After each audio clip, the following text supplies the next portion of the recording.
Hello there. Petite Mandalorienne et petit Jedi, sans oublier les grands fans de Star Wars, que la force soit avec vous. Allez, demain c'est le final de The Mandalorian. D'après vous, Din va-t-il mourir? Réponse dans les commentaires. Merci. Et si l'armurière était en fait une traîtresse depuis le début? Voici des preuves de son implication, mais aussi les conséquences, et c'est juste après vous avoir souhaité un bon moment. Let's go!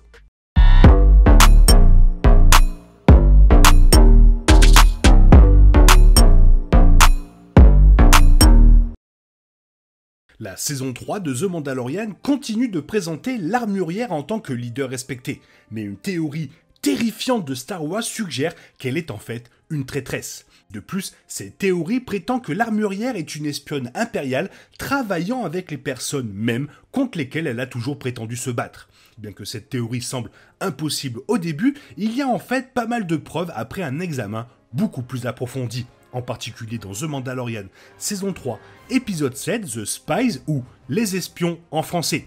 Cet épisode a été truffé de nouvelles révélations et de quelques moments clés et d'éléments d'information soutenant l'idée que l'armurière est une traîtresse au centre du groupe mandalorien. L'armurière est un personnage très mystérieux depuis sa première apparition dans la saison 1, épisode 1, The Mandalorian. La position de l'armurière dans la société mandalorienne signifie qu'elle en sait plus sur son histoire que quiconque dans le groupe mandalorien. Mais elle-même est entourée de mystères, et la série a progressivement révélé tout ce qu'on savait sur elle depuis le début. L'armurière possède également une grande sagesse guidant les personnages sur leur chemin, mais ses réponses semblent souvent très étranges. Peut-être y a-t-il plus dans le comportement de l'armurière qui n'y paraît, et elle a secrètement saboté les Mandaloriens pour l'Empire, car, on va pas se mentir, le vestige impérial a toujours été ultra proche. Dès le premier épisode de The Mandalorian, l'armurière et sa couverture ont été proches de la résurgence impériale. Il semble pratique qu'elle ait caché son peuple sur Nevarro, au même endroit où Moff Gideon avait sa base. Avoir des impériaux juste devant leur porte inciterait davantage les Mandaloriens à rester cachés et à écouter l'armurière, et les rendrait ouverts aux attaques s'ils décidaient de causer des problèmes. Paz Vizsla avait raison d'afficher Din Djarin pour avoir travaillé avec le même empire qui a anéanti leur peuple, mais l'armurière ne l'a jamais critiqué, car elle était bien trop heureuse de prendre le Beskar impérial. Din Djarin a ensuite rompu le secret du groupe mandalorien en sauvant Grogu, et les Mandaloriens sont venus à son aide, peut-être sur les ordres de l'armurière. Le fait qu'elle soit une espionne impériale expliquerait comment elle a réussi à survivre aux Stormtroopers qui les traquaient, malgré le fait qu'elle soit restée derrière par la suite et qu'elle ait pris son temps pour nettoyer les restes tout en étant seule.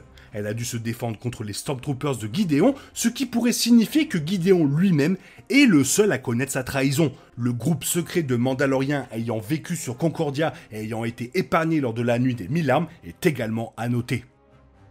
L'armurière a également changé d'avis sur le fait de travailler avec d'autres tribus mandaloriennes, mais cela a peut-être été pour les conduire dans un piège. Elle a permis à Bo-Katan Kryze de retirer son casque et de rassembler tous les Mandaloriens. Mais comme l'a dit Moff Gideon, cela les a aussi rassemblés tous en un seul endroit. Lorsque les Mandaloriens sont partis pour la Grande Forge, l'armurière a commodément trouvé une excuse pour partir avant d'y entrer. Au moment où les Mandaloriens ont mis le pied à l'intérieur, ils ont été pris en embuscade par le nouveau commando de Gideon, puis appâtés dans un piège. Gideon était également au courant de la flotte mandalorienne malgré l'interférence de la planète avec les communications, ce qui signifiait que quelqu'un à la surface devait lui donner des informations. Et donc, si l'armurière est vraiment une traîtresse, cela soulève la question de savoir pourquoi elle trahirait son clan, et la nouvelle armure mandalorienne de Moff Gideon pourrait fournir des réponses. L'armurière et Gideon ont tous deux des pointes sur leur casque, ce qui pourrait signifier qu'ils ont servi sous Dark Maul ensemble pendant la guerre des clones, et auparavant dans la Death Watch. Cela fournirait l'histoire et le lien nécessaire entre eux, et donnerait un contexte à leur action. Gideon étant un Mandalorien serait un twist majeur de l'intrigue, et il ne serait pas le premier des anciens disciples de Maul à travailler avec l'Empire, car Gar Saxon est devenu la main de l'Empereur à l'époque de Star Wars Rebels. Et si l'armurière est une ancienne membre de la Death Watch, elle ne serait pas la première à trahir son peuple pour obtenir ce qu'elle veut. Vizsla était prêt à travailler avec le comte Dooku et plus tard Dark Maul pour renverser la duchesse Satine Kryze, et il n'avait pas peur de blesser les citoyens mandaloriens pour le faire. Vizsla voulait également rétablir le passé guerrier de Mandalore, tout comme les enfants de la garde cherchent à rétablir l'ancienne voie, de sorte que l'armurière, travaillant avec Gideon, leur donnerait à tous les deux ce qu'ils veulent. Gideon peut utiliser les ressources de Mandalore pour restaurer la gloire de l'Empire, et l'armurière peut diriger ce qui reste de Mandalore comme bon lui semble.